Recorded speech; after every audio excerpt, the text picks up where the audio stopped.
You told me to do this. You told me to tell my story, so.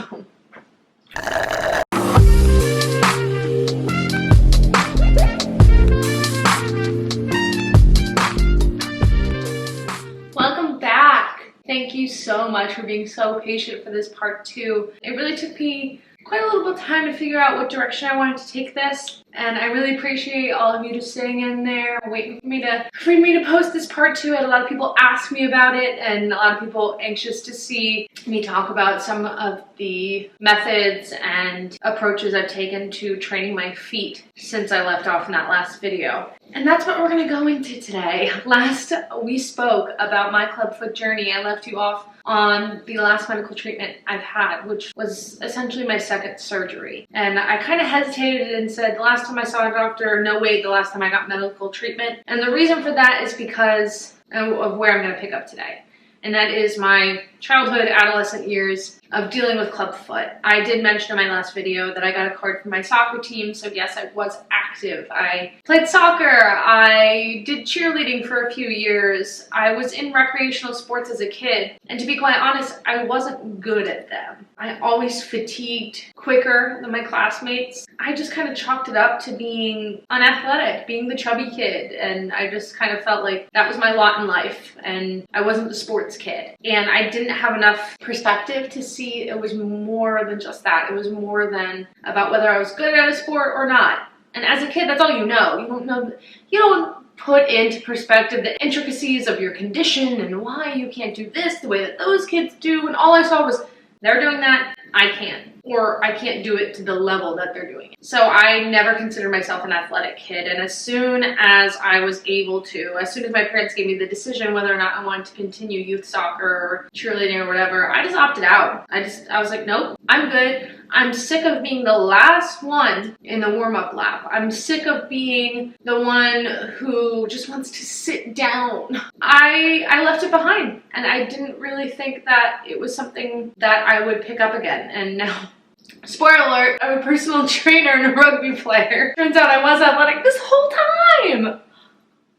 The reason that I didn't think I was athletic was just so stupid. And I really don't blame myself for thinking that way, for limiting myself in that way. So that was childhood. Jump to 15 years old. I probably am at my heaviest. I was about shy of 180 pounds at 5'4". So it's not like I was breaking records, but I was not at a healthy weight for my height. And it had just gotten to a point where and the only reason I could say that now is because I've separated myself so much from it, and I'm just starting to break apart some of these traumas and some of these reasons and some of these whys. But it was a combination of feeling like, not liking how I looked, the anatomy of my legs. I thought that my big thighs and small calves, and that disproportionate feeling, just, to me, it was a blaring siren. I'm like, everyone's looking, everyone, all the time. And putting on weight just added to it because everything was getting bigger except my calves. And now I'm just this V shape on the bottom, and the feet look weird in certain shoes, and I can't wear cute shoes like all my other cute girlfriends do. And it was just avalanche, thing after thing after thing. And the only thing that I could control, I would get home from school and my parents wouldn't be home yet, they'd still be at work, so I'd be home for at least a few hours by myself. I would just snack. I would just eat, because no one was there to tell me no. And I would hoard snacks, and it was just this scarcity mindset. And if I got called out on it, it would just cause me to turn inward and do it more and just hide it more. So I'm not saying that my disordered eating was directly tied to my feet or my legs or anything like that. That's quite a stretch. But the two definitely worked side by side to just make me miserable. I just felt all around unattractive, and just I had this very distinct idea of who I was, or rather who I was not, and I let it limit me. And when I was 15, I decided to go back to my surgeon and make an appointment because my feet were fatiguing really early, really bad. I just couldn't be on them. I remember volunteering with my friend Rachel. I think it was at a baseball game. We were volunteering at a concession stand. So we were just filling orders and working the register, and it was go, go, go. So I'd be standing the whole time. I remember just alternating from one foot together, like ow, ow, ow, trying to give myself a break and just feeling like standing shouldn't be this hard, which obviously just kept adding on to like, how stupid are you? How physically incompetent? How out of shape are you that like you just can't walk around and stand? Really? Like that's tiring you out? It was just this narrative putting myself down, and I thought, well, we're gonna go to the surgeon. We made an appointment. I just want to see if there was anything we could do. And God bless him, Dr. Nuzzo. Love you. But the only thing he really showed me was how to stretch my ankles out, which was essentially pushing myself up against the wall while trying to lean forward and get a deep stretch out of my Achilles heel. That's a fine stretch. I'm sure many of you clubbies use it or have utilized it, but his scope ended there, and I didn't explore it. To me, that feedback was just kind of a confirmation of you are where you are, and that is it. That's it. Oh well. So that was pretty much my high school experience. Editing Caroline here. Just wanted to say that I did sell Dr. Nuzzo a little short. I did forget one very important detail. In addition to that stretch, he did recommend me go get some custom orthotics, which you know is something I highly recommend. However, that first set of custom orthotics were not very sleek. Safe to say. This is one of the two that I got done at, I believe, Carl's in Morristown, New Jersey. I don't know if they're in still operation, but that's who was recommended to me. And I never wore that orthotic. No hate to Carl, but it just wouldn't fit in any of my shoes, so I wasn't going to turn to it, especially as a teenager who didn't want to wear New Balances to school every day. So, lesson learned, if you're going to invest in something, make sure it's something you're going to use, and check up on the technology every few years, because after that recommendation, I didn't go back to custom orthotics until many years later, which you'll hear about shortly. So, make sure that you're checking out the technology and the improvements. I didn't play any sports in high school. I mean, I did powder puff football. I love any opportunity for me to be a little more masculine and to kind of like feel aggressive and be tough, and like, I don't know if it's because of the way I grew up with brothers or just who, I don't know, but who I am as a person. If you put me as the only girl in a room full of guys and you tell me to go, I'm a go. I mean, that's me now. It wasn't so much to that degree then, but powder puff football was the closest thing that you were going to get in my high school to doing something tough and aggressive as a girl. So I signed myself up for that. It didn't really start to pick up until freshman year of college. And this is the way I always tell this story.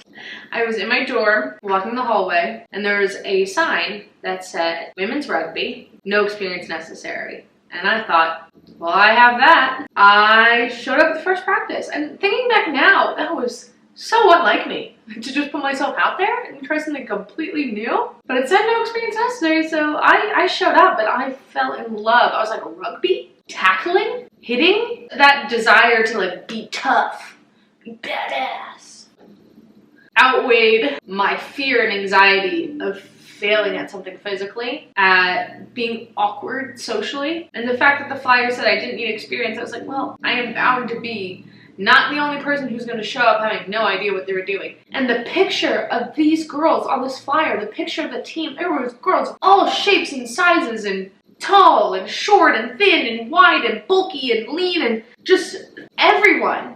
And I started playing, and I showed up to practice, and I showed up the next time and the next time and the next time, and the people were just so lovely. Some of the most wonderful people I know to this day are from playing rugby. And I was, for the first time in my life, I was looked at as an asset on the field. And I was actually kind of good, and it was addicting, and I wasn't the only one limping away from practice anymore.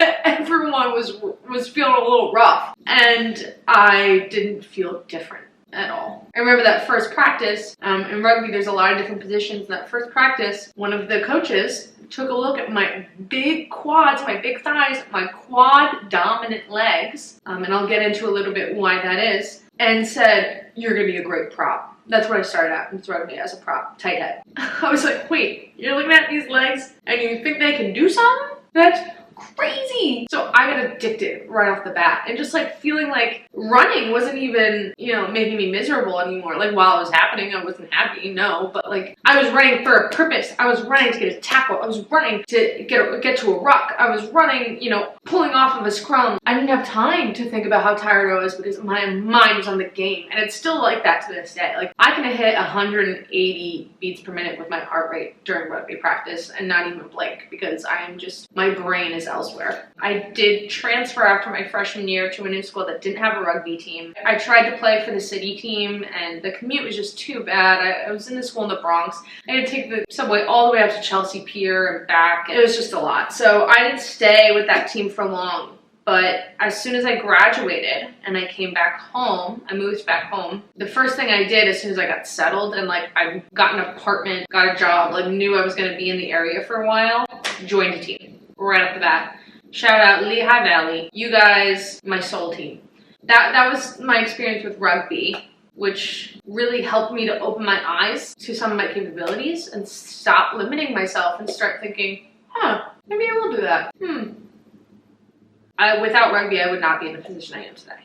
Absolutely not. Because I don't think that I would have done what I did after college if I didn't know that I could at least play rugby. And what I did was start a weightlifting program. After college, graduated, came home, like I said, and there's this one girl on Instagram, Evan Childs, still follow her to this day. She was running a 12-week program you could apply for, and she programmed, you know, a weightlifting routine for you, taught you how to count your macros. That's the first place I learned how to count my macros and all of that fun stuff. So I started that because that aggression that I got from rugby as soon as I got home, I was like, I need that. I need more of that. I need to feel more of that. And I started weightlifting. And I was like, okay, I'm pretty strong. Like, yeah, I was a chubby kid for a while, but like, I was always pretty strong too, especially with my quads, which again, I'll go into. So between starting rugby at 18, doing that routine, did the weightlifting, I went down to about 150 pounds, I want to say, towards the end of that weightlifting routine. So like all of my weight loss in my life has been slow and sustainable. This brings me to the next chapter, and the most important chapter, which is when I started enlisting the help of a personal trainer and did the training myself, not becoming a personal trainer. That was when I was 24, I want to say, 23, 24. It was my first job in my field after college. So I moved into my apartment. I'm playing rugby with Lehigh Valley. I'm weightlifting on my own time on the days I'm not playing rugby. And I'm working at this corporate job. And one of our wellness benefits, to this day, it still blows my mind. This is like the best insurance benefit I've ever heard from a company. We would see a personal trainer twice a week. Her name's Janet Rolero, formerly Healthy You, now Fitness for You in White House Station, New Jersey. And if you're watching this, you told me to do this. You told me to tell my story, so anyway, Janet, here we are. So I started training with Janet. I didn't for a while. She would come to the office and we had a little gym in there. We just had one of those like Bowflex all-in-one, you know, machines, a cable, treadmill, some dumbbells, free weights, that sort of thing. And I didn't start training with her at first. I would go in and just do my own thing on my own time. And finally she had come up to me and said something about, she saw me running on the treadmill and she was like, those are not the shoes for you. Like obviously I'm running on the outside of my feet, just awful. And she could take one look at me and she was like, honey, you need orthotics and you need them bad. She set me up with one of her colleagues in the field who did custom orthotics. And she just started talking to me about the importance of, you know, actually taking care of my feet. So I started training with her. I was like, all right, you know what? She knows what she's talking about. We'll give it a go. I started training with her. Immediately I started running into some issues with my ankle mobility, not being able to do certain things the way that they're designed to be done. And I kind of told her, you know, don't worry about my feet. They look weird, whatever.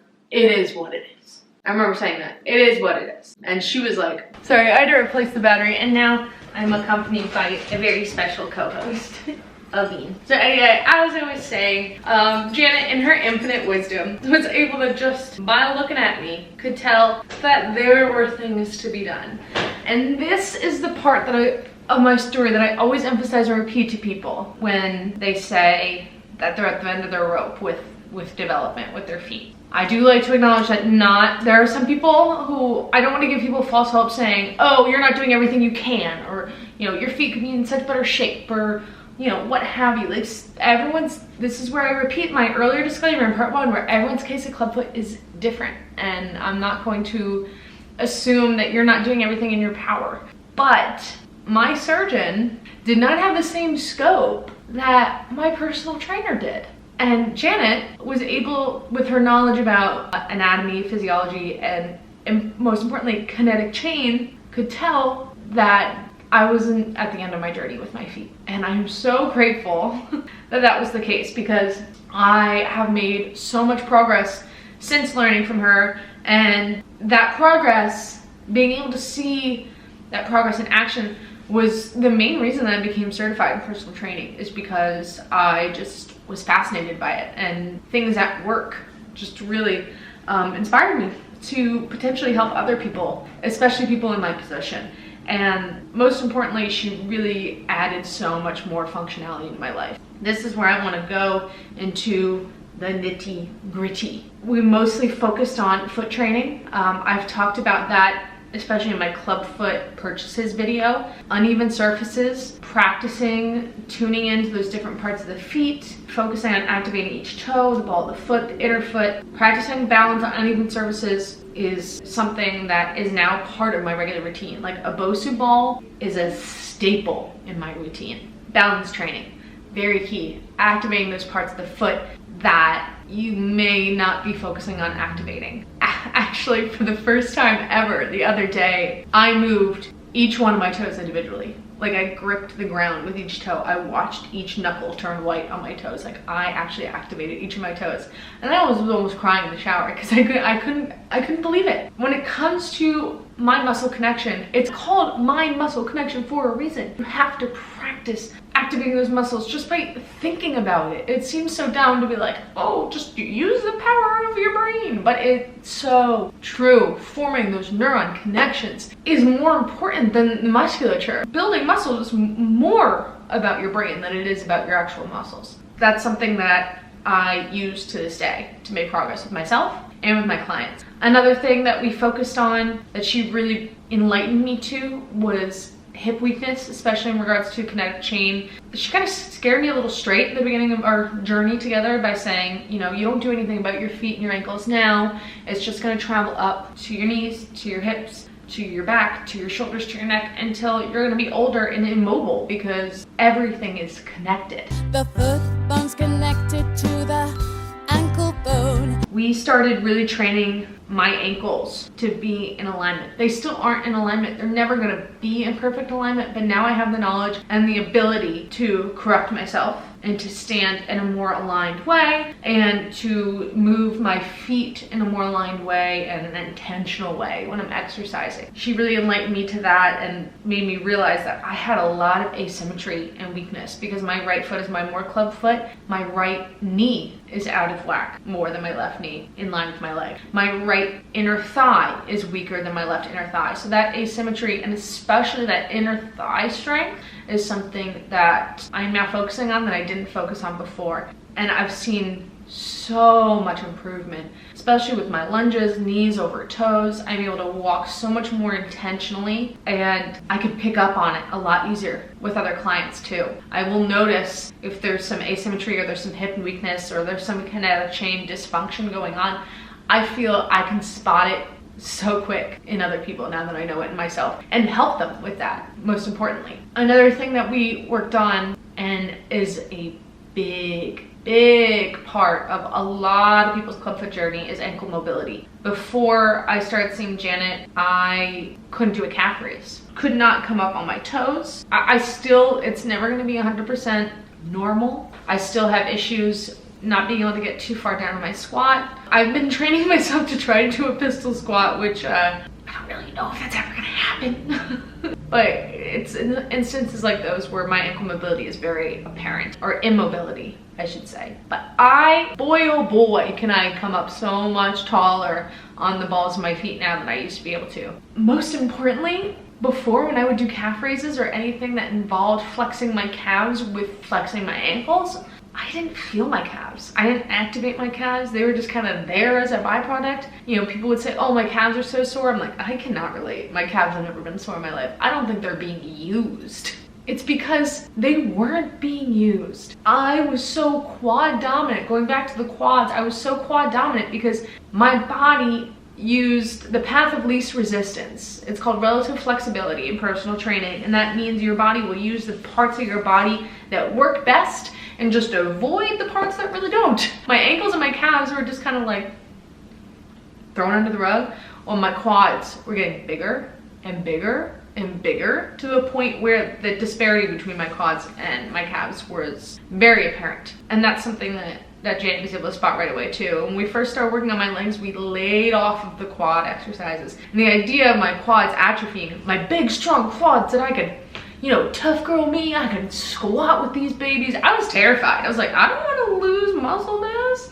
But I didn't fully understand that taking some of the mass off of the quads, working on that ankle mobility, and finally activating my calves, I now got to a point where I can feel my calves during calf raises, which is crazy. Right now I have shin splints for the first time in my life, and I was like excited about it because that means something else is working. But once I realized that training the right way and using my legs in the most efficient way, it wasn't so scary anymore, because now my legs are muscular as a whole. It's not just muscle on top and nothing on the bottom.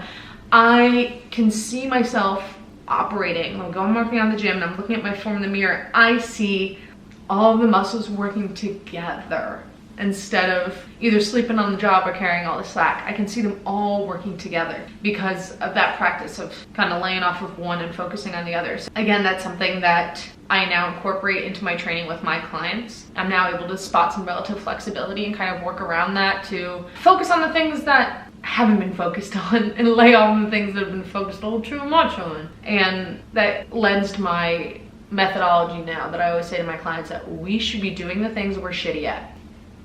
If you're really good at it, great, do it because you're good at it and it's fun.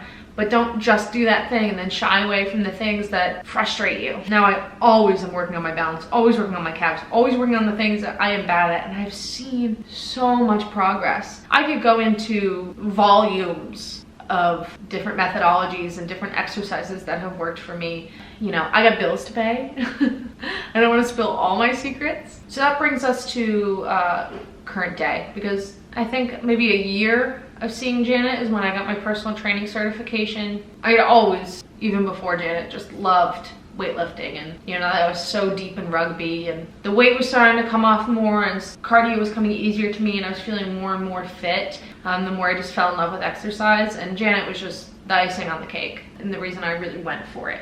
And then COVID happened and I left that job, meaning I got laid off. If you watch the quarantine vlog, you know, you were there. And now I'm personal training as a job. And I am now in this unique position where I have all this knowledge about kinetic chain because I've had to have this knowledge about kinetic chain. I've had to put it to work with myself.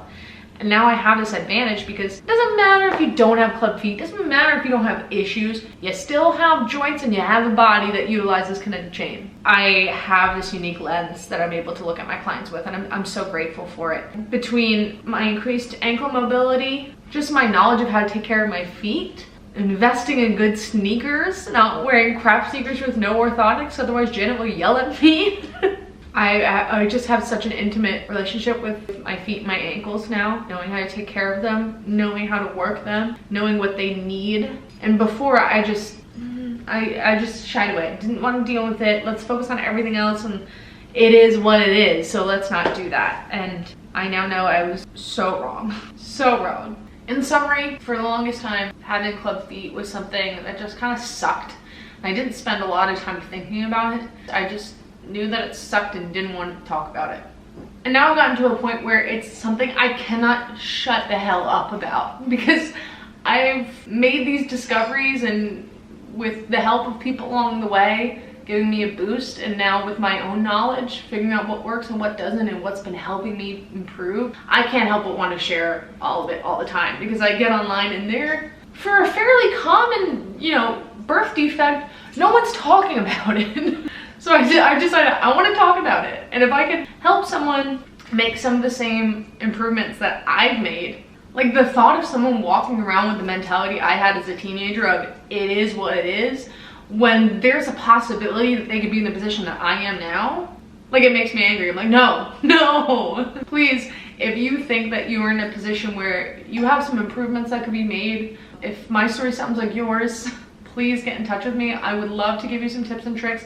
And if you're looking for something a little more hands-on, I would love to program for you. I love programming weightlifting routines for Clubfoot clients. I specifically know what you need. If that's something that interests you, message me, find me on Instagram, go to my website, apply for training through my website at healthbycf.com. Otherwise, I will see you around.